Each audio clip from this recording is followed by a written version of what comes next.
Okay, welcome everyone to today's session.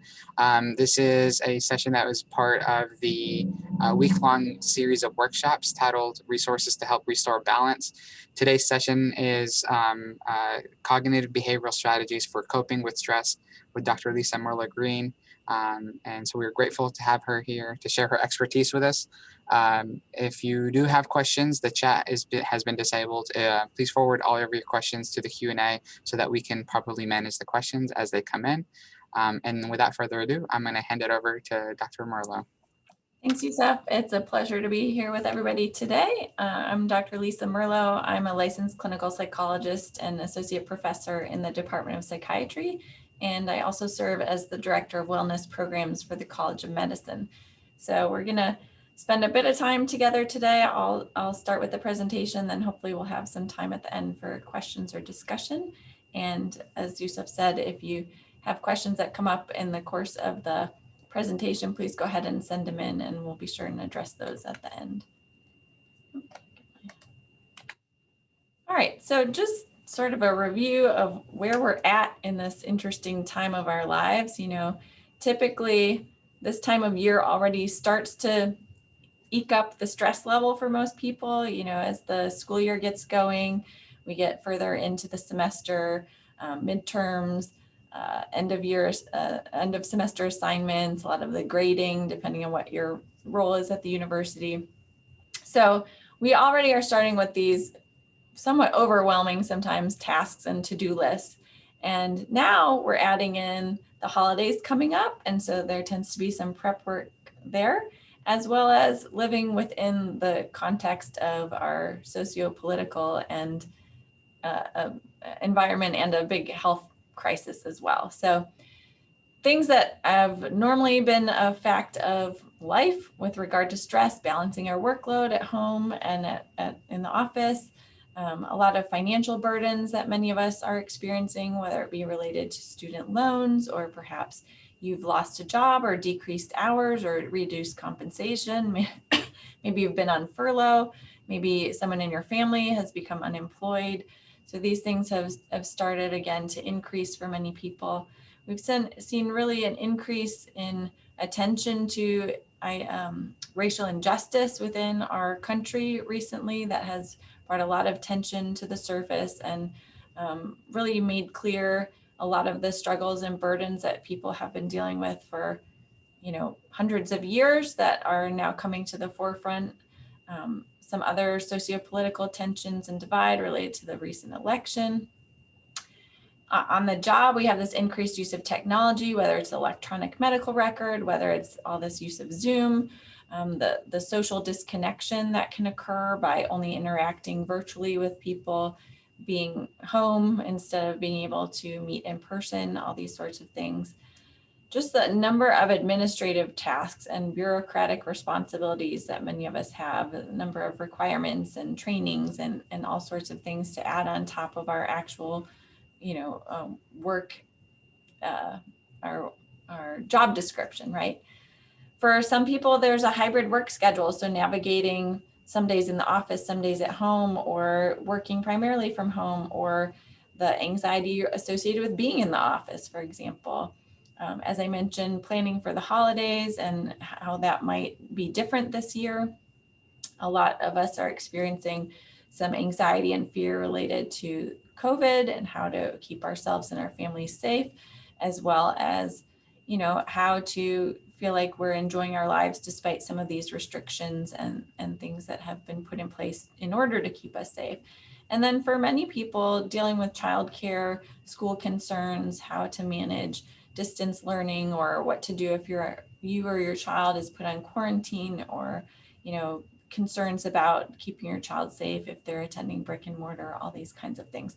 So we have no absence of stress in our lives these days. And because of that, it's really vitally important now that we try and figure out ways to manage this in the most effective and healthiest way possible. So many of you are probably familiar with the Serenity Prayer.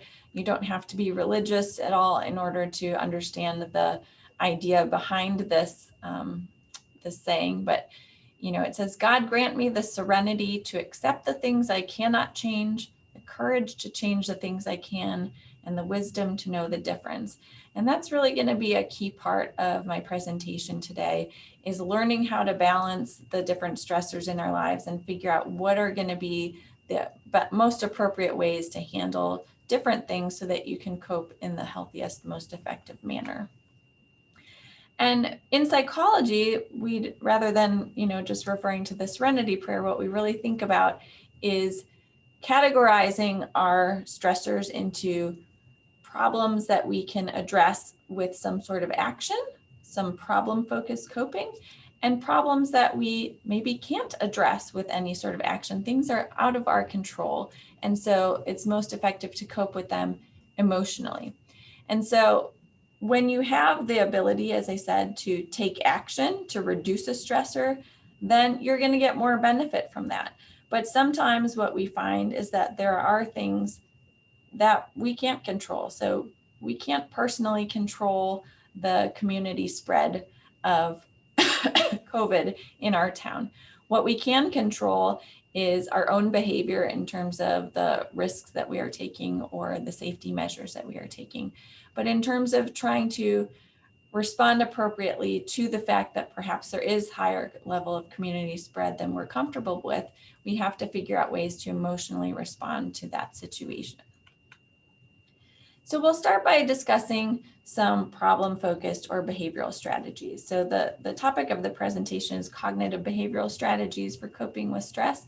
And so that's what I'm really going to focus on, are the behavioral strategies and then the cognitive strategies. And these are just a small component of cognitive behavioral therapy ideas in general, or strategies in general. We certainly can't cover the entirety of cognitive behavioral therapy in less than an hour. But what I'm hoping to do is highlight some of the things that you might find that are immediately applicable in your own life and you can actually start using on a daily basis in order to decrease some of your own stress and handle it more effectively. So some really common behavioral strategies include, first of all, you're faced with a problem, starting with brainstorming. What are all the potential solutions that you can come up with?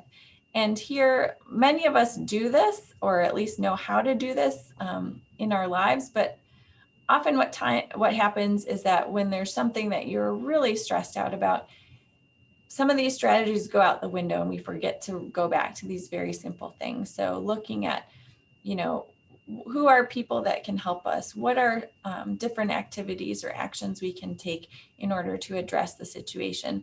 And then listing them all first without any judgment of them, until you then go back when the list is complete and start to evaluate what are the pros and the cons of the different options, and then coming up with which are, the top 1 to 3 maybe that you might want to try implementing. A second strategy is collaborating more, using teamwork. And what this might mean is figuring out ways that you can delegate tasks or trade tasks. So oftentimes what'll happen is we're assigned things either at work or we take on responsibilities perhaps at home, and we just continue doing those things because that's the way it's always been, since we started the job or since we moved to the house or whatever it might be. But a real light bulb moment for me was several years ago when I realized that there were components of my job that I really did not enjoy. I felt very drained. I was not excited about it. I, sort of dreaded having to engage in some of these tasks, and found they were really the low point of my work week. And in conversation with a colleague, what I discovered is that was actually something that he really loved doing. And the thought had never even occurred to me before that anyone would enjoy this particular task. It was so aversive to me. And so we just traded. I gave that responsibility to him, and I took on a different task that he didn't really enjoy, that was a better fit for me. And so looking for ways within your own team, or again, within your family or with your roommates or whatever it might be, that you can start to fit different tasks to your interests, your abilities, your strengths, that can help to decrease some of the stress we're feeling as well. Now, another strategy I'd like to describe, since those were pretty quick overviews, is something called clearing your plate. And this is one that I would encourage you all to try right now. If you have a piece of paper, you can do this with a pen and a paper. If not, you can sort of do it in your mind, although it actually does seem to be more helpful if you go ahead and write it down. And the idea is you start by drawing a plate for yourself, just the circle. What are all the tasks on a daily, weekly, or monthly basis that you feel you need to get done? And just start listing them. And I want you to think about this as comprehensively as, excuse me, as comprehensively as possible. What are the things you have to do at work? What are the things you have to do at home? What are the things you have to do for family members if you have family? What are the things that you do for your own self-care? And just keep writing them all down. What you'll probably find pretty quickly is that the list is somewhat overwhelming. And the idea behind this exercise is really to figure out which of these things do we need to keep on our plate, and which of these things can we maybe let go or figure out a different way to handle. So there's 4 different strategies that we can use when assessing the different tasks, and they're 4 Ds. So the first D is for deleting, deciding what are some things on your plate that frankly just don't need to get done. That in a time of zero pandemic, in a time when your to-do list was caught up, in a time when you had all the support you could use, you would love to do these things, but the reality is we are not living in that time. And so what things could you let go? So this might be different for different people. So for me, I don't make my bed. Some people, that's very important to them. They wouldn't cross that off their list. But for me, that is something I feel no guilt about. I just don't do it. People might say, this year, I just don't have it in me to do the same level of holiday decorating, or I just can't bring myself to even think about sending out Christmas cards, whatever it might be. If that's something you enjoy doing, don't delete it. But if it's something that just feels like a stress to you, a burden to you, and frankly doesn't need to get done, it's not impacting anyone's health and well-being, cross it off your list. The second D is for delegate, asking someone else to help with the task. Do you have a coworker? Do you have a spouse or partner? Is there something that your kids can do if they're not pitching in as much as they could? Can you ask a friend for some assistance? What are some tasks that maybe you've been doing and you don't need to keep doing? So for example, I don't like making kids' school lunches. So pretty early on, I asked my older kids to start making their own lunch. Take something off of my plate. They can actually have the lunch that they want to eat, less wasted food, win-win situation. Are there things that you can ask, someone else maybe who has more time to help out with, or someone again who enjoys that task more than you? The third D is for delaying. Are there things that do need to get done eventually, but maybe not right now? And what many of us tend to do is that we have a to-do list and we end up doing right now the things that are easy to get done, so we can get that little dopamine burst of crossing things off the list. And then what happens is the things that actually matter most maybe get neglected right up until the point where we're very stressed because the deadline is here. And so one thing you can do is starting your day every day by listing, what do I definitely need to get done today, and doing that first. If you get that task accomplished at the beginning of the day, then the rest of the day you can operate without that same level of stress hanging over your head. It leaves you more open to be creative in finding solutions to other things that you're working on. It allows you to work more efficiently and more effectively often at the other tasks because you don't have this added burden hanging over your head. Finally, do. And that's, again, figuring out what it is that needs to get done and needs to get done imminently, right? So putting your effort towards the tasks that you really need to accomplish at a time that getting them done makes the most sense before the deadline, not procrastinating, but actually going ahead and working on those things first. So coming back to your plate, you might figure out, okay, there are some things that I don't need to do anymore. So for example, I have some solid X's on lawn care and landscaping. That is not something I enjoy. That is not a way I want to spend my time. So maybe it's something that is worth it to me to invest some money in paying an outside company to help with that. Or again, delegating to a teenage child, or asking asking my spouse to take that on, whatever it might be, but getting that off of my plate. Perhaps there are professional service tasks that you have been engaged in and have been doing for many years. And it's great to engage in those things, but maybe right now you just can't do it, right? So perhaps you're getting requests to do peer reviews of journal articles. And maybe you used to say yes to all of them, but now maybe those requests are coming in at greater speed or greater quantity. And so you turn some of them down. Or you've forever been in charge of, celebrating or planning the office birthday celebrations. Maybe that's something that someone else in the office can take on for a while. You can set up a rotational schedule so that it's not the same person always having to engage in those activities. There might be some other things that you can't cross off completely, but you can cut back on, right? So how many committees do you need to be on? Or if you're on a committee, how many subcommittees do you need to be on? How many officer roles do you need to take in those committees? Are there things you can cut back on now? Maybe not permanently, but maybe for this temporary time when you're feeling increased stress and feeling that you can't keep up with all the responsibilities. Are there components of housework that maybe you can ease up on a little bit? I've heard stories about people who actually vacuum their home every single day. I don't understand what that would mean.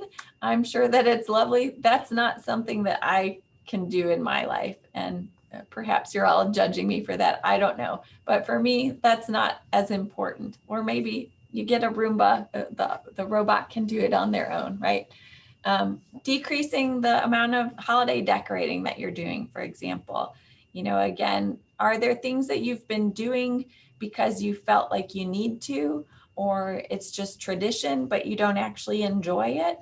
Well, those are the kinds of things to consider, again, cutting back.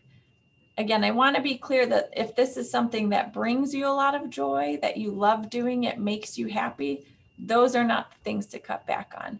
But if it's something that you're just feeling an obligation to do and you don't actually have any positive benefit from it, then those are things that are probably more helpful to just let go. In terms of shopping, are there ways that you can cut back on the amount of shopping you're doing through either, ordering things online and doing the curbside pickup, maybe to save some time, or figuring out ways that maybe you're change your plans for the holidays to do, less actual gift exchange and maybe find ways to celebrate in a different way. Maybe doing a Secret Santa type of exchange where you don't have to buy gifts for quite so many people, which can cut back on the stress of having so many gifts to purchase and also the expense of purchasing so many things. And again, there are people for whom gift giving is their love language, and that's something that they really want to do. So again, if that is something that brings you joy, pick a different category and, cross off dishes or whatever it might be. When you're working on this task, again, really take some time to think about every single thing that you're doing and find any little things that you can cut off of your plate, clear from your plate. Even the little things will add up over time, just giving you extra moments here and there in your day or in your week that you can spend in more relaxing, more rejuvenating activities and relieve some of that burden of the unending to-do list that you might feel otherwise. Okay, so now I want to spend really most of the time talking about emotion-focused strategies, because this is really where cognitive behavioral therapy tends to shine and be different from some of the things that you might have learned and practiced at other points in your life, with benefit, hopefully, but this might be something new that you can implement now. So some emotion-focused strategies that you probably are familiar with are, first of all, seeking social support. this is something that's incredibly important and has become more vital and yet more difficult during times of COVID, right? So finding ways to connect with your friends, with your family, maybe making an appointment with a counselor or a therapist, finding a support group, participating in your religious or spiritual community, or speaking with a spiritual advisor within your faith community, if applicable. You know, this is so crucial because as we're feeling more isolated, our stress levels not only increase, but they can become more detrimental to our health and well-being. And so there's some really good evidence actually that obtaining social support, having those social connections can protect our bodies, our cardiovascular system, et cetera, from the negative effects of stress that we're experiencing. So finding ways to get together, whether it be via Zoom, via FaceTime, via social media, if those are strategies that work for you, or, are there ways that you can find to get together safely outside? We're very fortunate in Florida that, especially now this time of year, it's becoming very pleasant to be outside. And so having an outdoor gathering, wearing masks and keeping some distance can be a safe way that you can actually enjoy the company of friends or family, at least those who live locally. And I think what you'll find is that even just doing this very occasionally can be a big boost for you, especially for individuals who tend toward being more extroverted in their personality. This COVID lockdown, quarantine, isolation experience has been really, really difficult. And so you'll find a very big boost of energy and positive emotion resulting from even those quick little encounters that you might be able to enjoy. I'm not going to dwell a lot on the mindfulness-based practices because I know that some of the other presenters this week have already talked about that, but certainly these are strategies that can be very effective, whether it is trying to take a more mindfulness-based approach to your life or actually practicing meditation in its many forms, or hopefully, a combination of the two, that can help keep us grounded, keep us focused. To the extent that we're staying present in this moment, our stress is going to be much lower than when we are either ruminating about things that happened in the past or worrying about things that may or may never happen in the future. And so, just being as focused as we can on right now can allow us to really enjoy those experiences more and keep us again from living in those, time travel realities where despite not having anything negative happening now, we're sort of stuck in some of those negative experiences. And then finally, and what we'll talk about for most of the remainder of the session is something called cognitive restructuring. And cognitive restructuring is really the foundation of cognitive behavioral therapy. And so we're going to start by doing another little exercise. And what I'd like you to do is just take 1 minute for yourself and write down any negative thoughts you've had about yourself, about your work performance, about your relationships, about your future, any of those thoughts that you've had in the past 24 hours.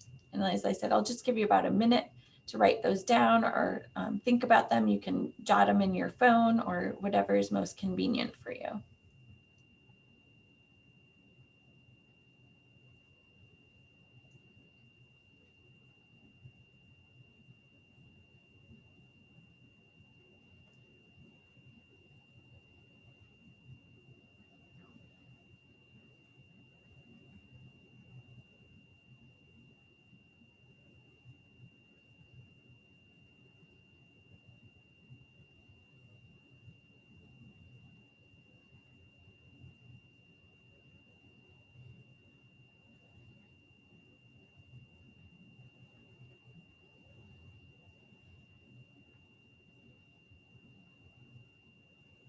All right, so hopefully everybody's gotten a chance to at least come up with a few. You can keep writing if more things come to mind.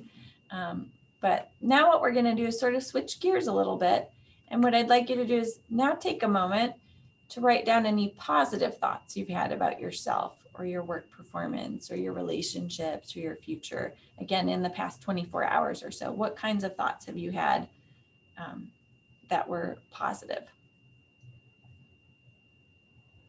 And again, just take some time to jot them down as quickly as you can. You don't have to write full sentences or things. You can just sort of make note of the primary content.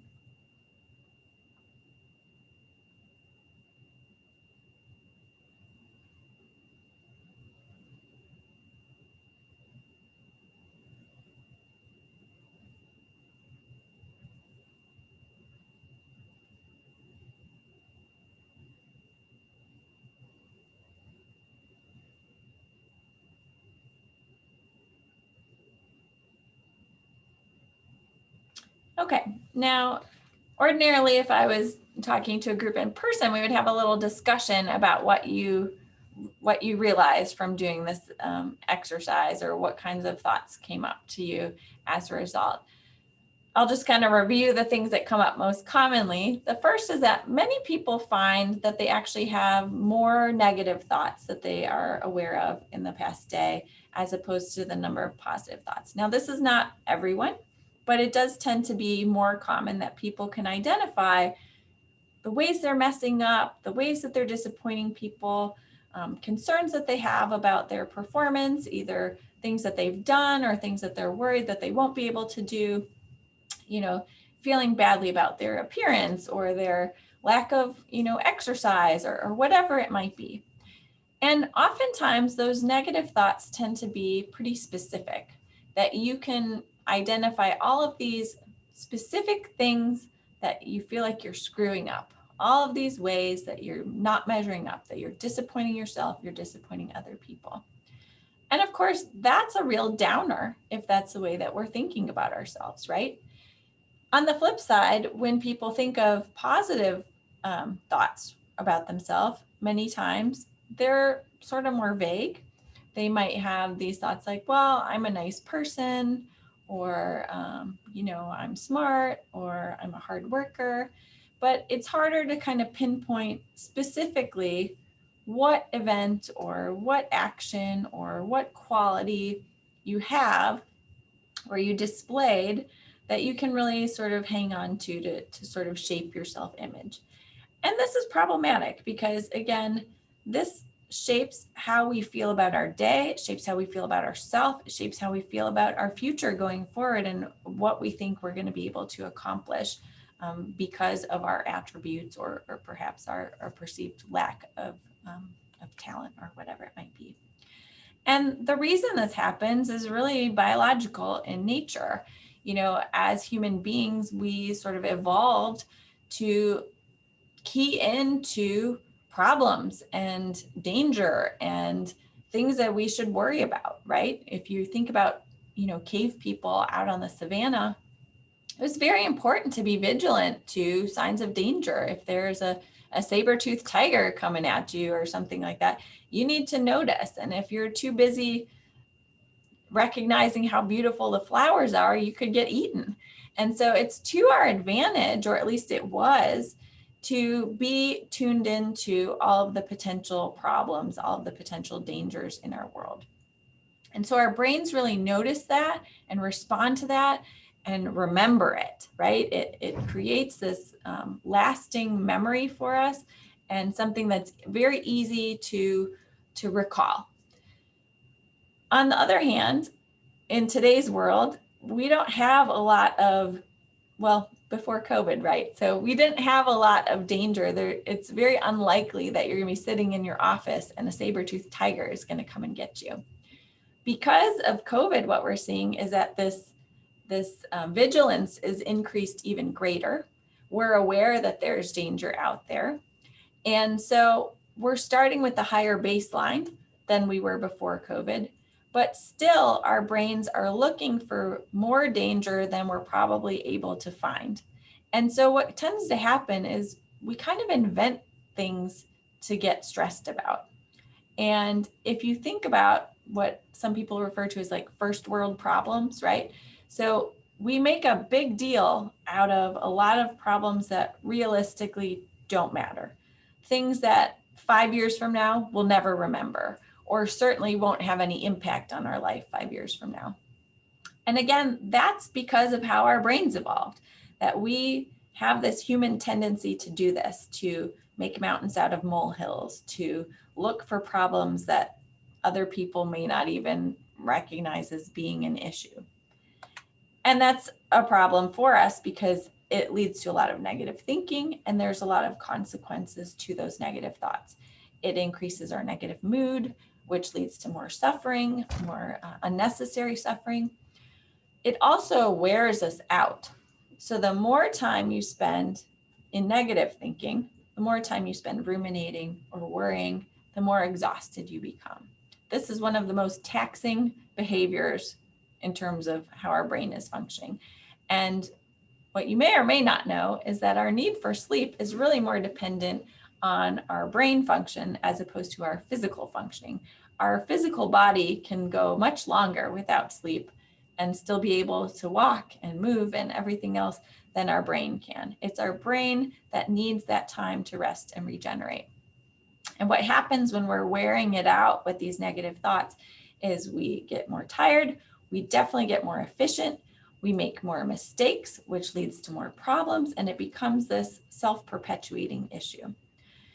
It also interferes with relationships. If you're approaching your interactions with other people from a space of negativity, that comes through. It leads to miscommunication, it leads to more conflict, it leads to people making assumptions that are incorrect, that cause even more struggles and difficulties. And so it's not in our best interest to allow this negative thought pattern to continue forward. But it's tricky to figure out how to make it stop. And when we think about, again, worrying, many of us have tricked ourselves into thinking that worrying is somehow productive, that I have this problem, and if I just spend my time worrying about it, I'm doing something. But that goes back to the point I was making at the beginning, which is if there's a problem, then use some problem-focused coping to address the problem. And if you can't do anything about it, then what we need to do is change our emotional response to it. And so worrying is a negative, maladaptive emotional response.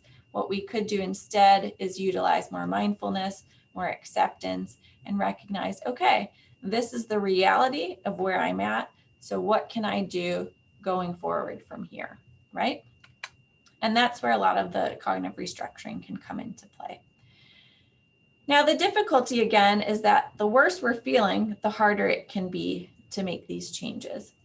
And if you think about days when you're feeling really badly, it's not like you can just snap out of it. So, if you're angry or upset or sad or scared and someone's like, just get over it or just feel better, that's about the least helpful advice someone could give, because we can't do that. However, what we can change is our behavior, and we can change our thoughts. And when we change our thoughts and our behavior, we can indirectly change our mood.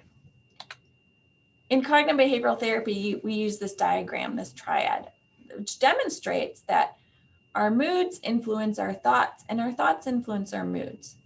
Our moods also influence our behaviors, which influence our moods back. And then our thoughts influence our behaviors, and our behaviors influence our thoughts. What does this mean?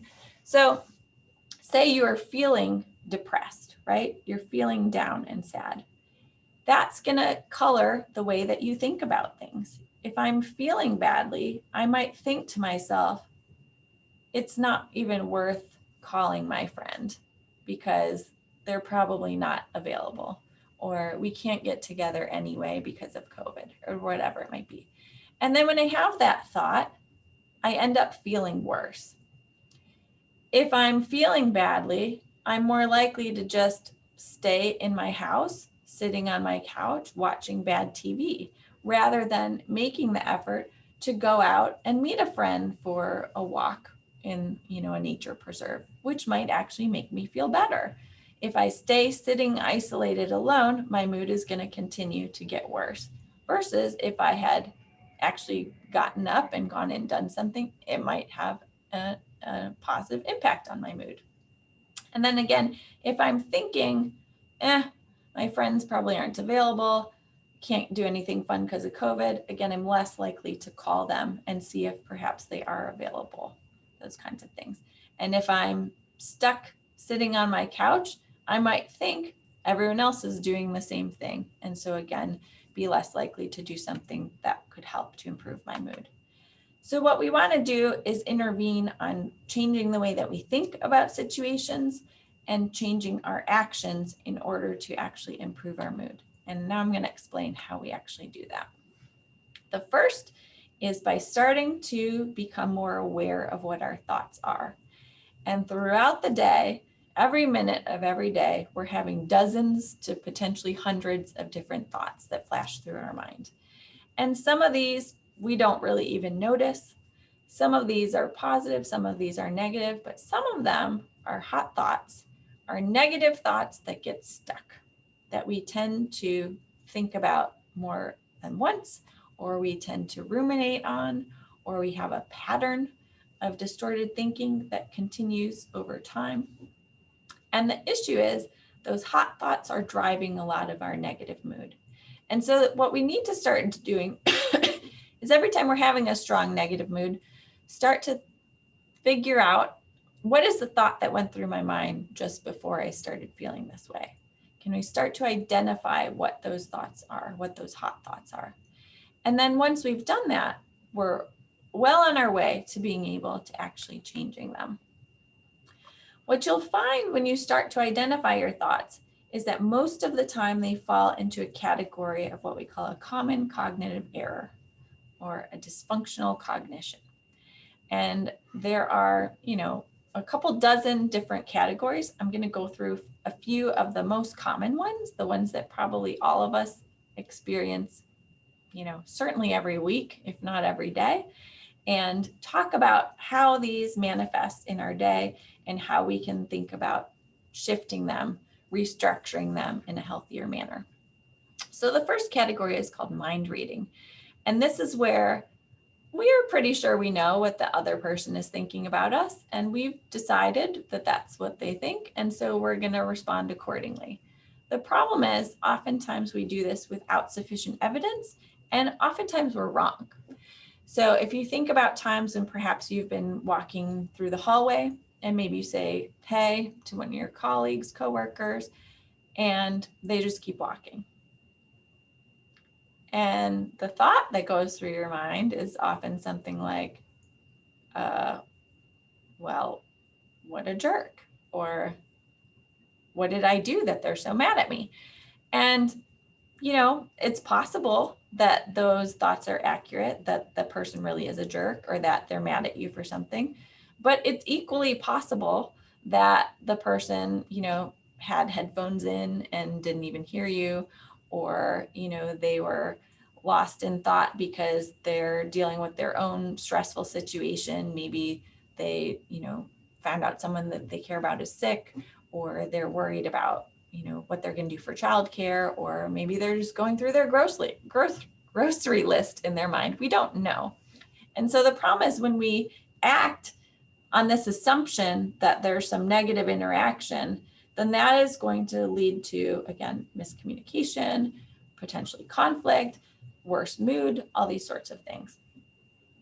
The next category is called catastrophizing. And this is really that idea of making mountains out of molehills, believing that something's going to happen that's going to be so awful that we won't be able to handle it. So for example, faculty members putting in a grant and their thought is, if I don't get this grant, I'll never get promoted. If I don't get promoted, I'm going to lose my job. If I lose my job, I'll be drowning in debt. Then I'm going to end up living homeless and all alone. My life will be over, and putting way too much emphasis on this one grant application, right? Making it so big and so powerful that it becomes all consuming and really can paralyze you in terms of actually being able to work efficiently and get things done. Another category is called dichotomous thinking, or sometimes called black or white thinking, or all or nothing thinking.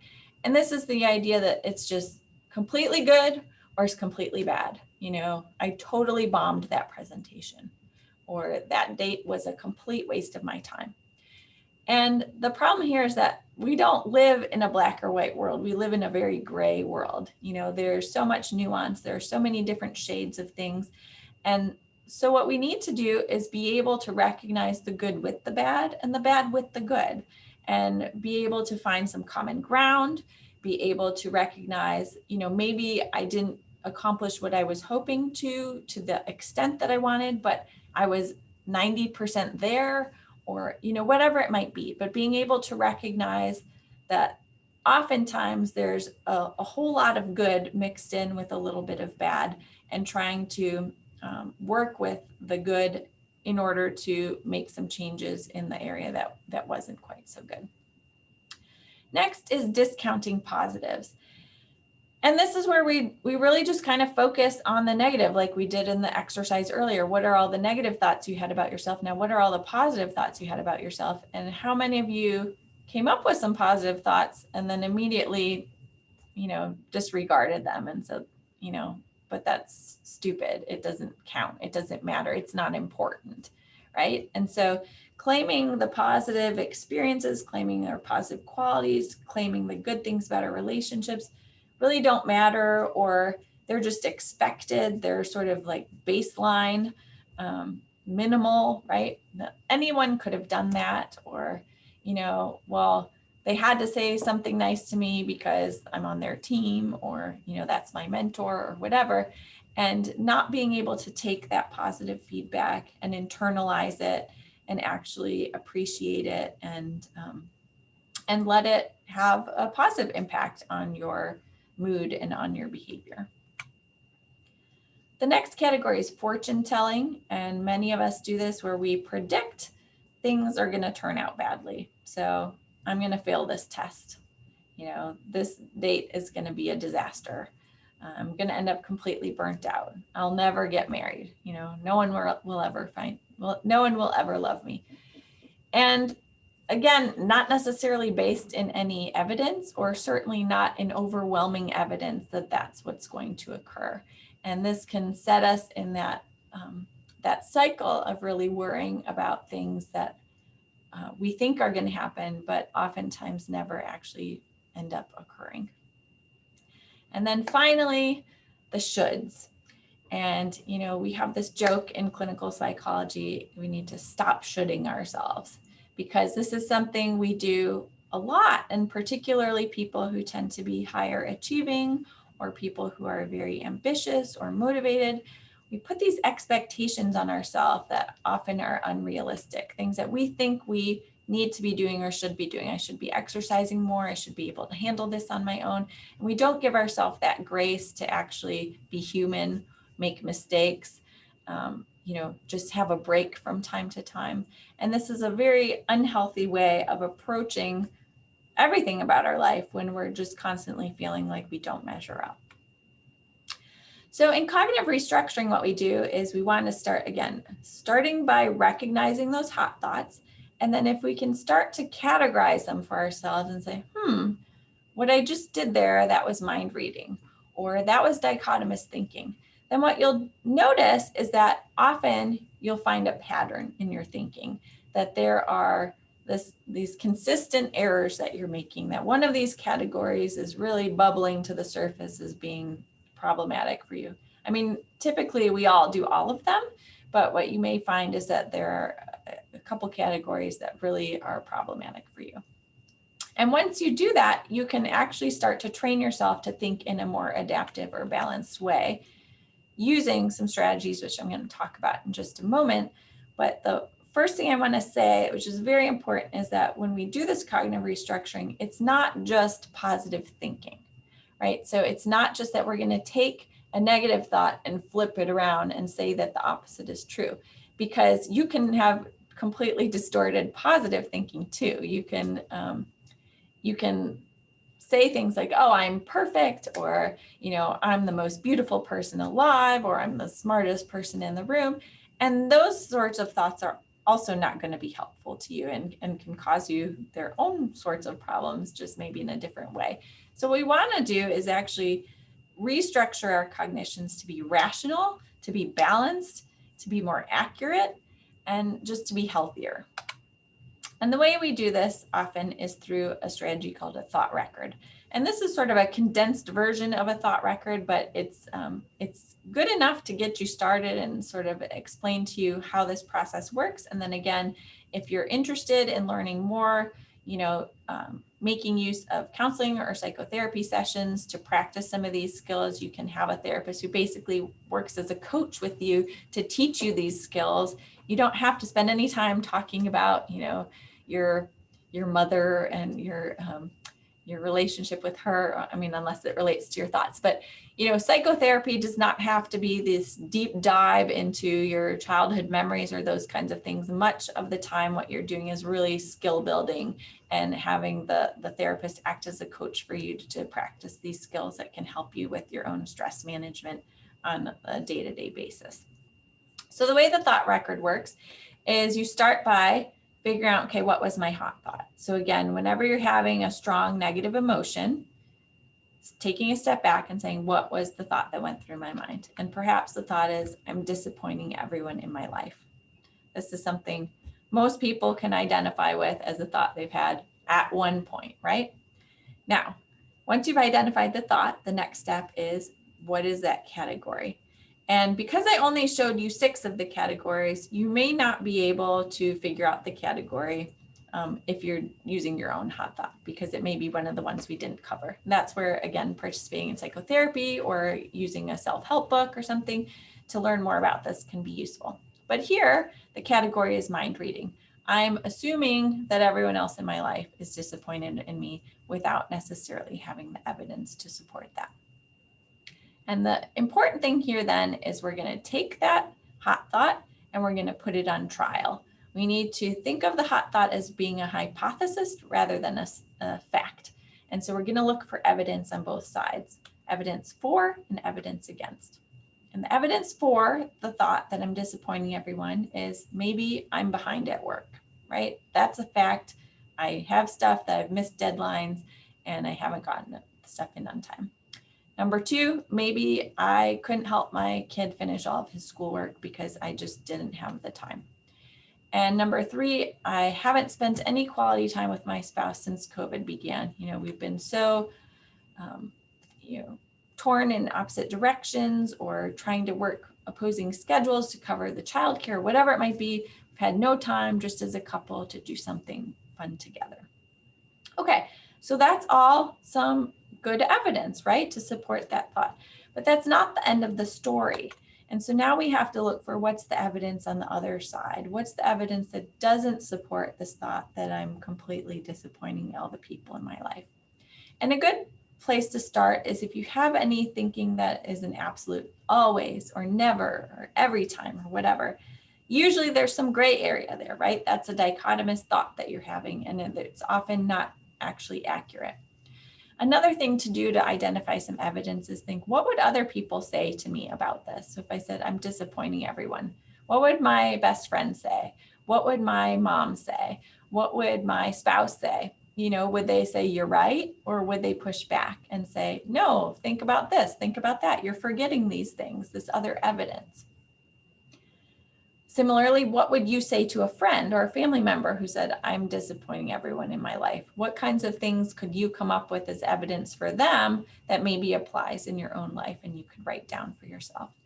And then finally, what's happened in the past? So times when you felt like you were disappointing people before and you actually talked to them about it, what happened? Did they say, yeah, you're right, you are disappointing me? Or did they say, no, I feel so bad that you're going through everything. I want to be a better support to you, those kinds of things. And so you might come up with some evidence against, like, well, I am behind at work, but I'm making some progress on my to-do list. So I'm catching up, I'm getting work done, right? Maybe you couldn't help your son finish all his schoolwork, but you were able to do enough that he's passed all of his classes. And again, doing good enough given the circumstances. And maybe your spouse actually told you that they're grateful to you for all things that you're doing and contributing to the family. And so then when you take all of that into account, the evidence for and the evidence against, that can help you to identify a more balanced thought. And often what we'll find is, again, it's not going to flip from a negative thought to a positive thought, but the evidence is going to have some support for both. And so what we want to do then is figure out, how can I take all of that into account to come up with a realistic actual thought here? And the easiest way to do that is to have sort of a double-sided thought. And even though this, I also know that. So for example, even though I'm not meeting all my normal standards for myself in everything I do, I show up and I give my best effort when it matters the most. And that's a true, accurate, rational statement, right? And so if you stop and think, okay, how do I feel about myself when the thought in my mind is I'm disappointing everyone in my life? That feels awful. But if instead you can say, you know, even though I'm not meeting the expectations I would normally have, this is a crazy time and I'm giving my best effort and I'm doing the best that I can, and especially in the areas that really matter. Okay, that I can handle. I'm not going to feel elated about that, but it's taking the stress level from up here, hopefully to a level that maybe is more manageable, so that I can actually have enough energy, have enough attention and focus to actually keep working and keep moving forward and keep doing the things that I want to do, so that I don't slip further and further into, you know, the negative feelings or the lack of action. So just as a reminder, you know, engaging in this process, it doesn't make your problems go away. It doesn't make them vanish, but instead what it does is helps you to respond to them more effectively in a healthier way. And the more you do this, the more efficient you'll get at it. You actually start to rewire the way that your brain processes information the more you practice these thought records. So what I would encourage you to do is maybe jot down the columns for yourself if you haven't already, or you can go back and rewatch the presentation, or, you know, just fast forward to that part and practice doing that at least a couple times a day. What you'll find is once you've done several of them, you maybe don't have to write them all down, and often you'll be able to kind of start skipping some of the columns and just start going from here's my hot thought to this is a more rational way of thinking about it. And when you do that, what you'll find is your entire, your entire approach to your day changes in a positive way. Your mood will improve. You'll feel more functional. You'll feel more able to actually address and manage the things in your life. And you're not going to totally eliminate those stressors, but they'll feel less overwhelming to you. You'll feel less burdened, and it can actually lead to, you know, less wasted time, feeling more energy, having overall better mood, and just generally feeling like life is going in a smoother manner for yourself. So as I said, if you found this helpful, I would strongly encourage you, if you're faculty or staff, you can reach out to the UF EAP program. You get 6 free sessions of counseling per academic year from July through June.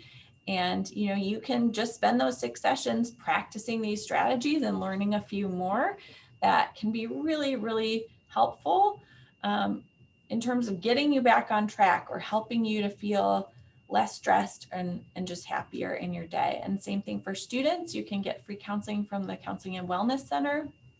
Again, I know it's a little bit harder sometimes near the end of the semester, but if you think about making appointments early on for a spring semester, that can be a really great investment of your time before you really get into some of the academic challenges and the task list, to-do list starts building up. So I will stop there because I know we're running low on time and we want to have some time for questions. I'll see if I can bring them up. Okay. So looks like there's some tech questions. Let's see. That my biggest stressor right now is the fact that I've been forced to return to the office. I prefer to work from home and can work remotely, and I cannot interact with my coworkers in the same office building. We're still meeting via Zoom. Yeah, so again, if you are faced with a situation where you feel like it's out of your control, are there little things that you can do to have a problem-focused way of coping with the situation? There may or may not be. And if not, are there ways that you can start thinking about the situation differently? So again, if you are feeling like you're forced back in the office and you'd rather be at home, are there ways that you can start looking for, okay, definitely there are some negatives that I'm experiencing. Here are some positives of what I'm experiencing. Here are some things that I'm able to do more effectively or more efficiently. Maybe looking for ways that you can increase your interactions or your connection with your colleagues, despite the fact that you're working in this bizarre hybrid type of environment. And recognizing that if you're feeling this way, oftentimes there are lots of other people, maybe within your own unit, who also are. And so sometimes even just getting together for a brief, coffee break via Zoom or outside or whatever, just to kind of share how you're feeling and getting some of that social support in that regard can be helpful too. The idea that I'm not going through this alone, but that other people understand can be very powerful. Sorry, I'm having a hard time with the questions.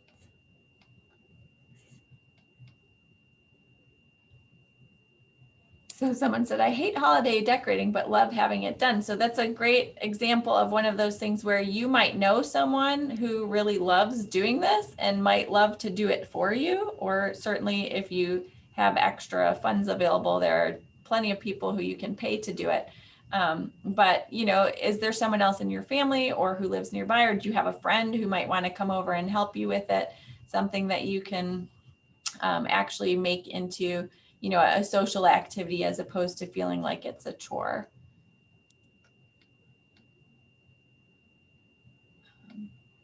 Okay, so any recommended books? Yes. One really good one that you can get at Amazon or any bookstore is called Mind Over Mood. Let's see if I have it here. Looks like this. I do not have any commercial investment in this book, but it's by Dennis Greenberger and Christine Podetsky, and it's a great self-help manual basically, and goes through a lot of these strategies step by step and is almost like your own do-it-yourself cognitive behavioral therapy. So I would certainly recommend that one. A link to the resource or practice workbooks. Again, you can find it just on Amazon or again at any bookstore. It's a bestseller. There's over 1 million copies sold in 23 languages, according to the cover. Someone said they're feeling very stuck. So if you're feeling really stuck, then that is definitely an indication it would be really useful to actually reach out for some of those free counseling sessions, because that is when having a professional to coach you through these strategies can become vitally important and really help you get over that initial barrier. Often also, if you are feeling super stuck, you might find that getting some benefit from psychotropic medication would be useful as well. I'm a psychologist. I can't give you advice about medication, but that's something you can talk to your primary care provider or a psychiatrist about. Let's see. Would some of these strategies work with kids? Yes, most definitely. And again, there are great books written for kids. Let me see if I have one. There's like the Coping Cat Skills Workbook, and I'm blanking on the title of another one, but there are a lot of great CBT books for children. Really, you can start this with kids depending on their cognitive ability, but as early as age 5 or 6 even, they can start understanding some of these concepts.